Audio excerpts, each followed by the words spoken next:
répond aux attentes. Jacques Tremblay Je du Musée pense d'art que contemporain de Baie-Saint-Paul jette un pavé dans la mare.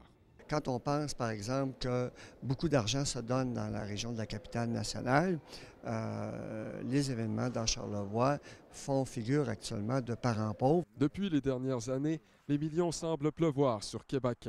Et durant la campagne électorale, les différents partis courtisent des électeurs de la capitale, qui est un lieu stratégique. Comment Charlevoix, qui fait partie de la même région administrative, peut y trouver son compte? Certains résidents rencontrés se disent parfois oubliés.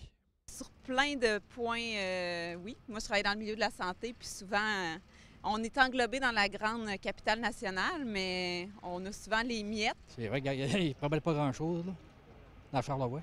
Jacques Tremblay se porte à la défense des grands événements de Charlevoix, comme le Symposium international d'art contemporain, la Chante-aux-Fêtes, le rodéo, les grands rendez-vous cyclistes, pour ne nommer que ceux-là. En plein cœur de la campagne électorale, il demande de revoir le financement.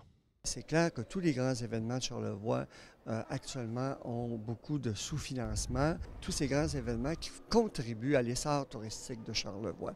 La ministre de la Culture sortante, Christine Saint-Pierre, affirme que de nombreux organismes gouvernementaux apportent leur soutien financier. Ils sont là pour prêter main forte.